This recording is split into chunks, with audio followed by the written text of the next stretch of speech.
Hey Gearheads, and welcome to Garage Talk. I'm Corey, and that is the new 2025 Chevy Equinox, brand new from the ground up. I'm at the 2024 Chicago Auto Show, and in this video, I'm going to take you on a quick tour. Stay tuned.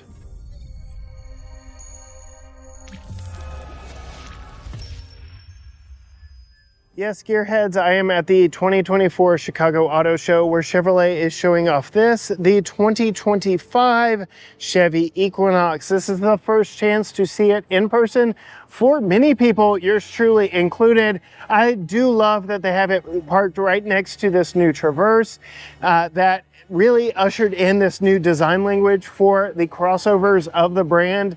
It is bigger, bolder, boxier, and tougher looking all the way around. We've got some videos on the Traverse already, so we really want to focus here on the Equinox.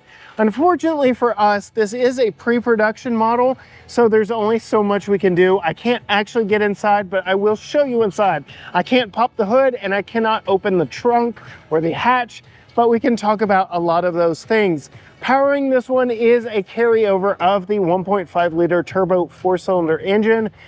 No more 2-liter, no more diesel, but we do get the 1.5 liter turbo, making 175 horsepower and 203 pound-feet of torque. It is very class competitive, but I really see in this day and age, if that number doesn't start with a 2 on horsepower, it just feels a little bit on the sluggish side.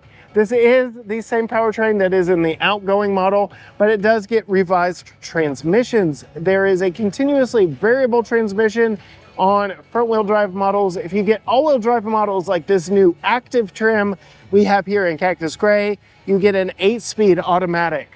Towing numbers are rated at 1,500 pounds of max towing, so you can get a small U-Haul or some personal watercraft back behind it. There are 3 different drive modes on this one: normal, snow, and off-road. That off-road is exclusive to all-wheel drive models.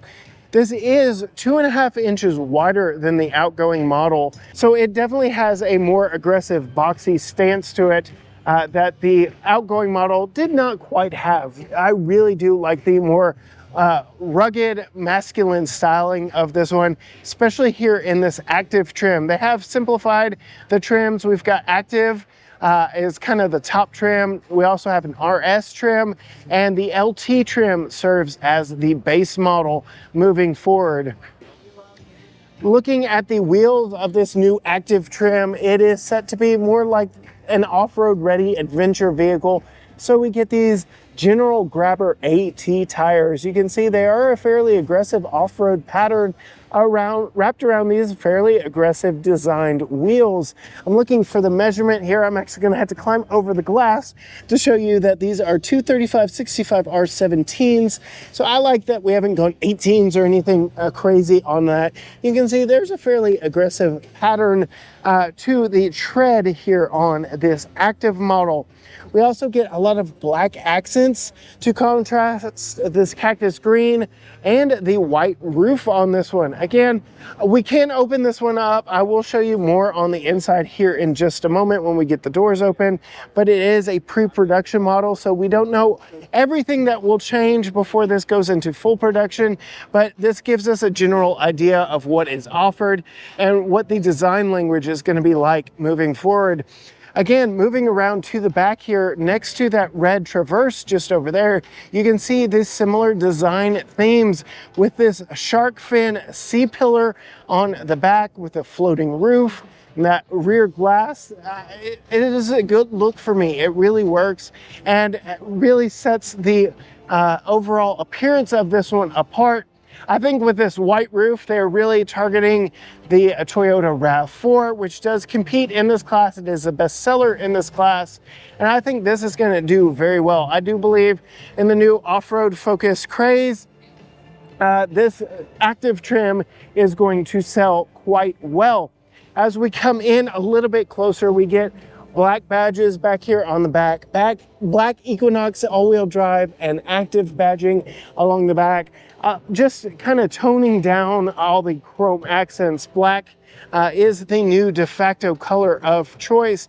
You can see we also get updated LED lighting back here.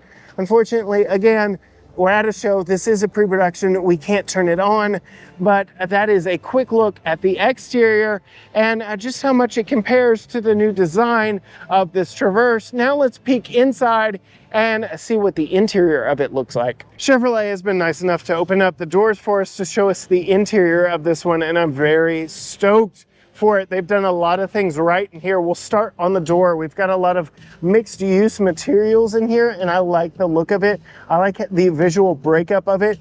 I'm not so much a fan of this gloss black right here on the touch point. Again, this is a pre-pro unit. They do have time to change that, but that is such an industry standard that I expect that one to stay. We do have two-person memory seat with an exit mode on this one, lock, unlock, all your window controls here, but we only have express up, down on the driver's window, which is a little bit of a mess for me. And here is your hatch opening button. I can't do that. Again, this is an auto show. They've probably got it powered down. Don't have any of the lights on, don't have any of the interior stuff on, but I can tell you this interior is very nice. The simulated suede, the Activ on the headrest, all the different colors and textures here on the seat designs themselves. It really sets this vehicle apart. You can see we have a multi-way positional driver's seat and a two-way lumbar, which is a very nice touch here in this segment. We get a standard Chevy steering wheel. We've seen this in everything from the Trax to the Traverse to the Colorado. So very typical of modern Chevrolets. Updated switchgear on the back. You can see a new column mounted gear selector, which really frees up space here. We'll get to that in a second. The design here very much calls into mind the Blazer EV. Really like this kind of turbine look for the air vents. All your lighting controls, brightness controls, the engine start stop, electronic brake hold, and that tow button right there, as well as your electronic parking brake. All that's controlled right there. You've got, looks like your wiper controls and your lighting controls or your brightness controls right here.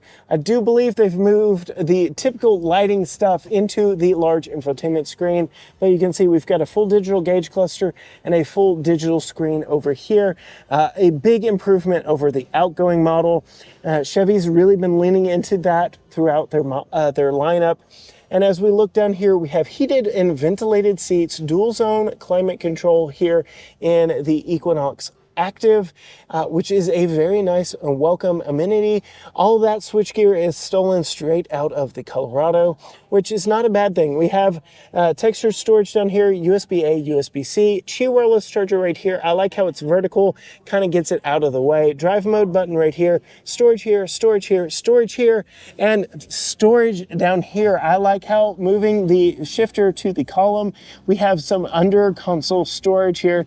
It's not quite big enough for getting a purse or a bag in here, but you can store some items under there very nicely. Man, I just cannot get over the niceties of these seats. They look very sharp here in person, and I really like that suede look accent. We're going to come around now to the back doors. Again, unfortunately, I can't climb in this one because it is pre-production, and this front seat is all the way back. So keep that in mind when we look at the leg room back here. That passenger seat is a little more like I would have it for normal driving, but still class competitive interior space in this one. I do like how Chevy makes it a little bit easier to get to the lower latch points for putting a child seat in the back of these vehicles. We do have a fold down center armrest and all those mixed use materials back here in the back as well on the doors and everything. We do not have the gloss black back here. Again, this is pre-pro. I don't know if that'll stay or go, but I like how there isn't gloss black back here on the back. Very nice look, very nice touch. I can't open the hatch, but I can talk about the fact that there are 63.5 cubic feet of storage space in this vehicle, which is very class competitive. This is a 60-40 split bench rear seat. I will just kind of peek over there to show you what the storage space looks like behind the rear seats. You can fold them down right here, but again, pre-production, can't do much, can't touch much on this, but I can show you around. And I will say this is a very impressive entry for the brand. I had a 2011 Equinox, and it seems like it's been so long ago since I had that vehicle, but it was the best-selling vehicle for Chevrolet at the time, and it proves to be a very popular vehicle in their lineup. It is a very important vehicle for the brand moving forward. There you can see in red, that is the outgoing Equinox. Again, this one's just over 2 inches wider, and it definitely has more rugged, more aggressive, more masculine styling, especially here in this adventure trim in the new Activ. This really is for the outdoor adventurer. There will be an RS trim, which is what that is over there. So much like what that gets with black accents and black and red accents, we expect to see on the new Equinox RS as well. But there you have it, a very quick tour of the brand new 2025 Equinox Activ from the 2024 Chicago Auto Show. If you want to see more videos like this, hit the subscribe button down below and ring the bell so you are notified every time a new video drops. Find us on all social media platforms: Facebook, Instagram, Twitter, X, TikTok, Threads, YouTube, everything at GT Garage Talk, or you can go to gtgaragetalk.com. But as for me, from the Chevy booth with the new 2025 Equinox, until next time, gearheads, bye.